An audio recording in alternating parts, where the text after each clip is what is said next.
Right. So, Pauline, your ITI recommendation again, item 9, the Sumner Lyttelton corridor acquisition of residential red zone properties. That's right, and once again the committee supported this unanimously. The primary reason is for the purposes of mitigating natural hazards and protecting the network infrastructure. The infrastructure is actually council owned, and that's primarily our roading network, so it does make sense that council owns this land. And the council has completed the mitigation works, or actually I don't know if it was council that did it, but primarily the bunding to protect the road corridor in some properties. So there is, with council ownership, there will be the responsibility for council to maintain the area inside the bunds and the fences. That could be challenging in itself. I think we were led to believe it was mainly weed control and things like that. Perhaps a little unclear about the OPEX, but we're led to believe that was probably not anticipated to be majorly high. I'd just like to draw the committee's attention to point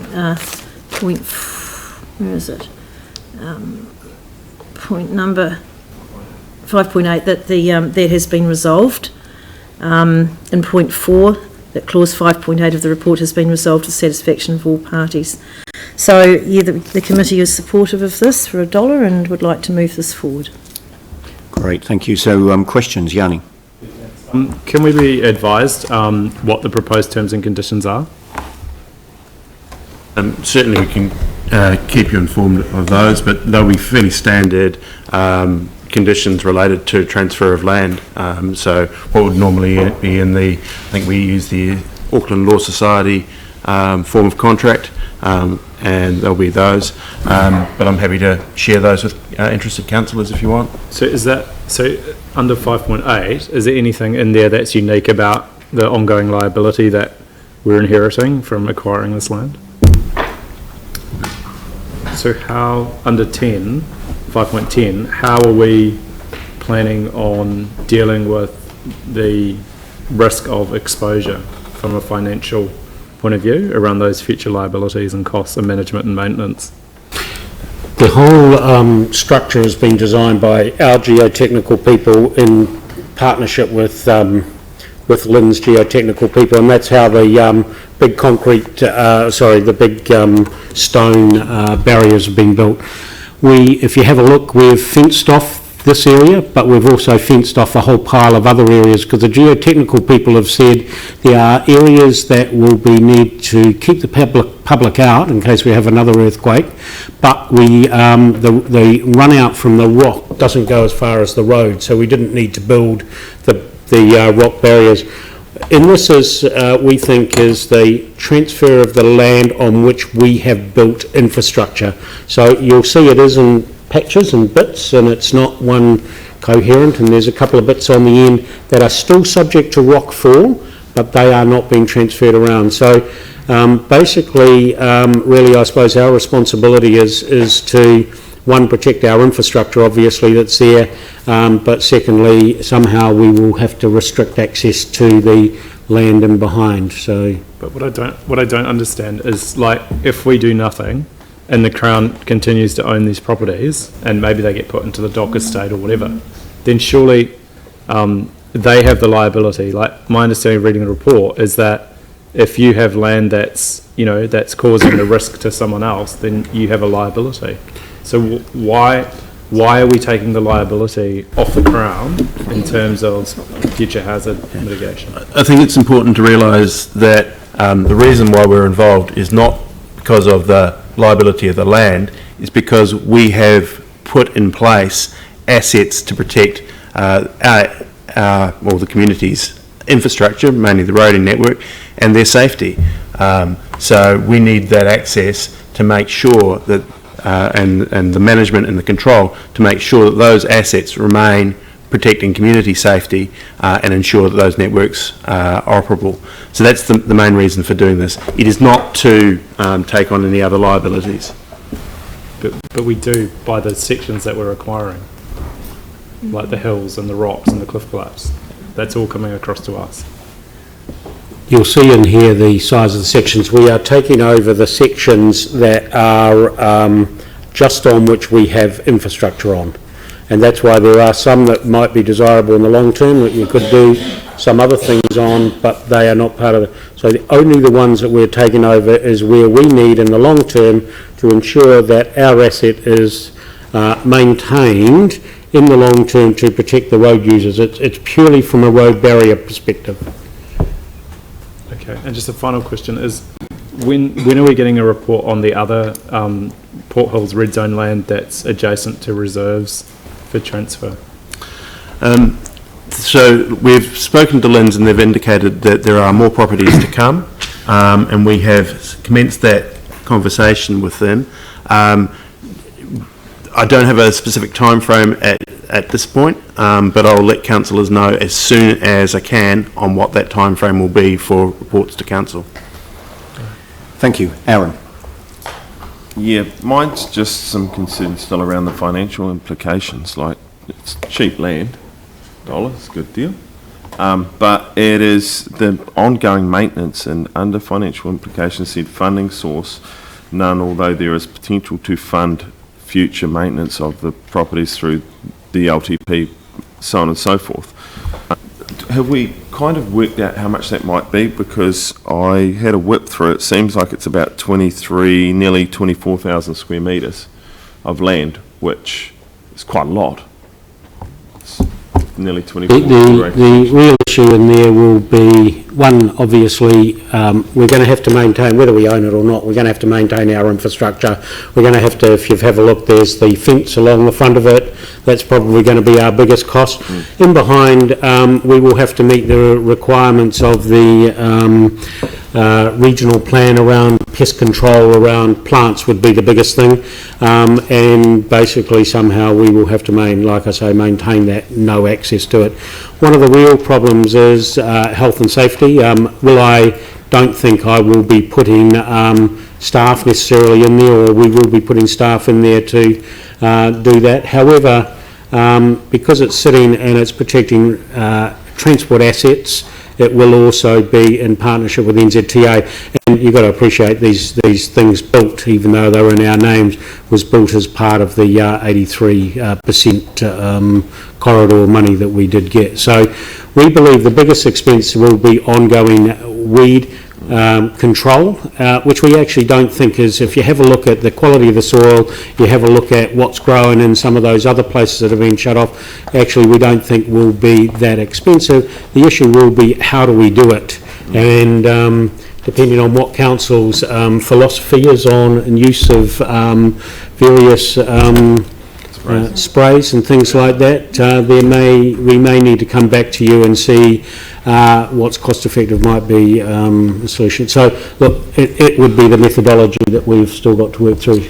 The other thing is that the bunds, while they're just currently grassed, they're being planted out in the near future, and so everything's actually been designed to be low maintenance as much as possible. So that's all been thought through. We just don't have a dollar figure to put on it right at the moment. But it is weed control, and that's all Linz have been doing in there up to this point.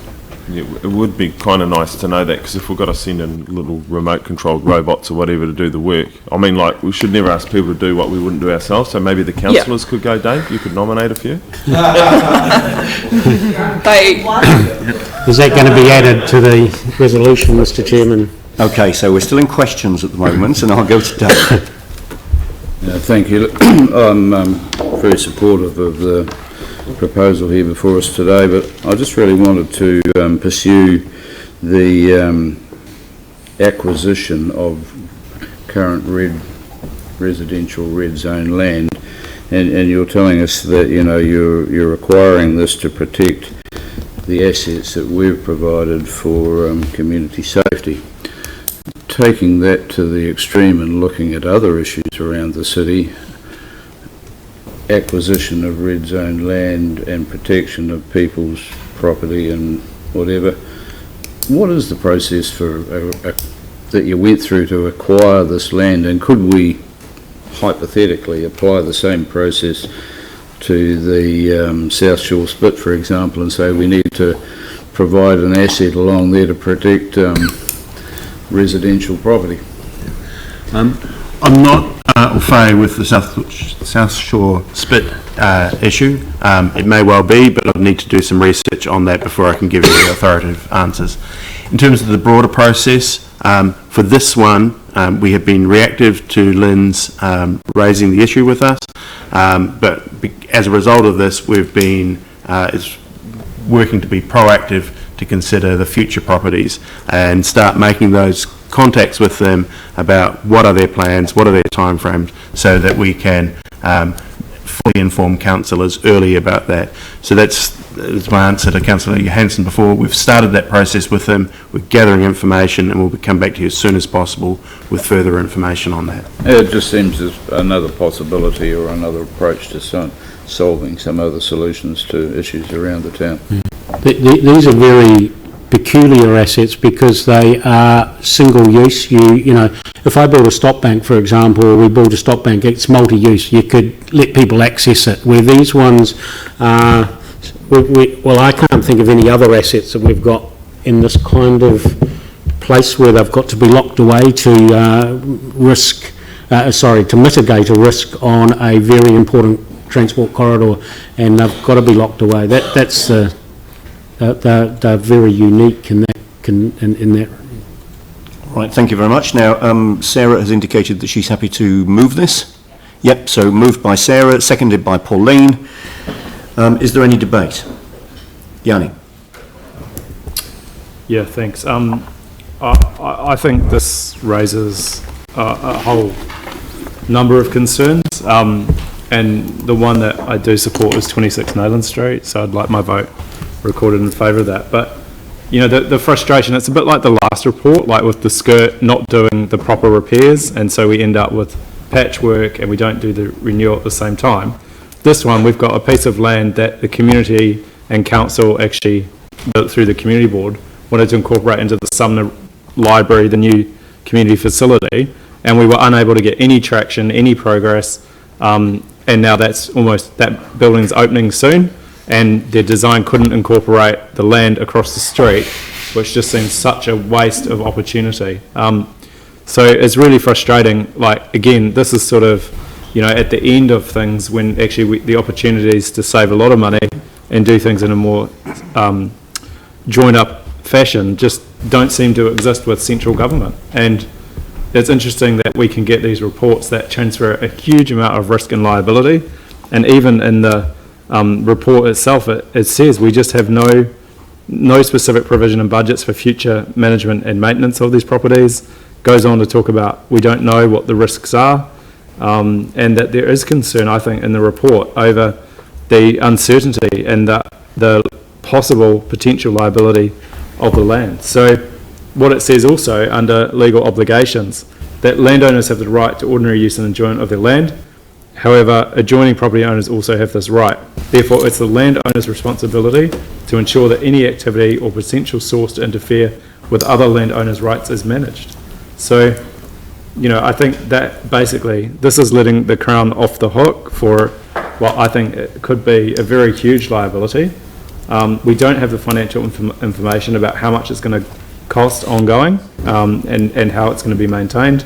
And therefore, I don't believe, as of today, we're in a position to be able to acquire these properties. I think to do so is incredibly risky, and we need to be very cautious about this. The whole reason that, as I understood it, that council originally, when we went through the cost share, was to say that we would accept the land adjacent to the reserves, but we didn't want to accept all the land because we were concerned that that would transfer the liability to us. And this seems to be what's happening here. So I won't support it. The one that I do support is the one at 26 Nayland Street. So to me, that's the one that, you know, it is adjacent to that community facility. It does make sense, but the other ones I will not support. So we're probably going to need some staff advice at this point about how we deal with that, because Yanni, you're indicating that you support the resolutions in respect of 26 Nayland Street, but not in respect of the other properties? That's correct. Yep, okay. Yep. So can we do this just by way of noting that Councillor Johansson's approval is only in respect to, agreement is only in respect of the property at 26 Nayland? Let's do that. Okay, great. Is there any further debate? Pauline? say that, yeah, I think those points are valid. I personally don't think the risk is as high as Councillor Johansson is stating, and the benefit to the council primarily is to protect our roadway for our people to use it.